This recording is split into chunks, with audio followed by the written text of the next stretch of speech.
Pedro, professor, nesse caso, Pois não. no caso da maçonaria, a maçonaria criou um jargão ou é filosófico, né? Uhum.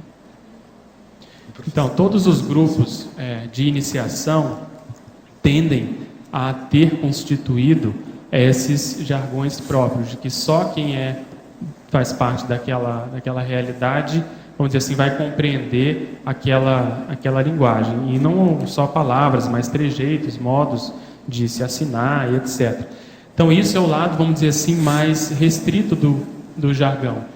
O objetivo maior ali, muitas vezes, é resguardar um determinado conjunto de princípios, de informações, de verdades, entre aspas. Então, isso vai contra o processo do universalismo. O ideal é que, justamente hoje, já se tem muito isso, verdadeiros dicionários falando da realidade, por exemplo, da maçonaria. Então, colocando a público essa realidade. É uma tendência hoje também de isso ficar cada vez mais difícil você conseguir manter determinados jargões que não sejam, até certo ponto, de uso comum, ou pelo menos de conhecimento de outras pessoas. Então eu vejo que isso é inevitável.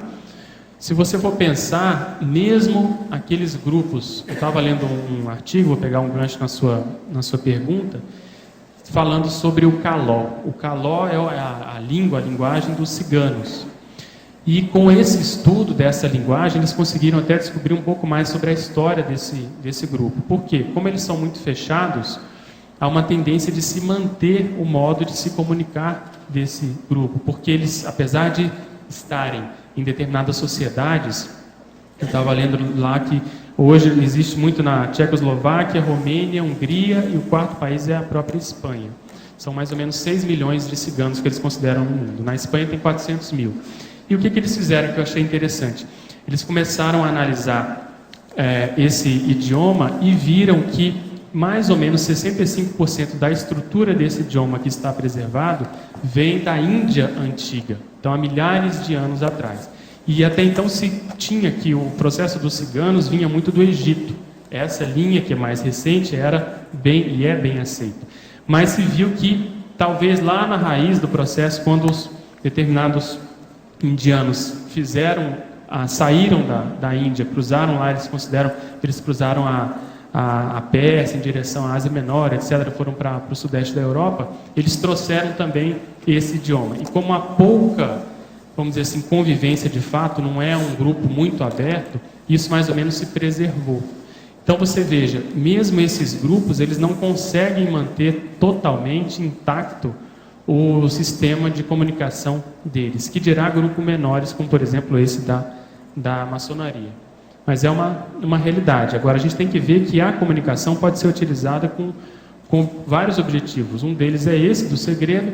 Outro mesmo, se critica a própria medicina no passado, na história da medicina se tem muitos relatos, e grandes autores fizeram isso. Molière, por exemplo, foi um deles, de se criticar a figura do médico, porque muitas vezes falava coisas bonitas, mas para enrolar o paciente. Ele não sabia o que ele tinha, ele começava a falar no mediquês, no medicinês, todo empolado, e nada mais era do que para ofuscar a ignorância que ele tinha diante daquela doença, diante daquela realidade. Então o jargão pode ser utilizado ainda hoje para isso. A pessoa que quer falar difícil, que quer, vamos dizer assim, mostrar um conhecimento que ela não tem, uma erudição que muitas vezes ela não dispõe, e ela inventa determinadas palavras ou escolhe determinadas palavras, mas o objetivo maior é ver o efeito disso, se a mensagem está sendo transmitida.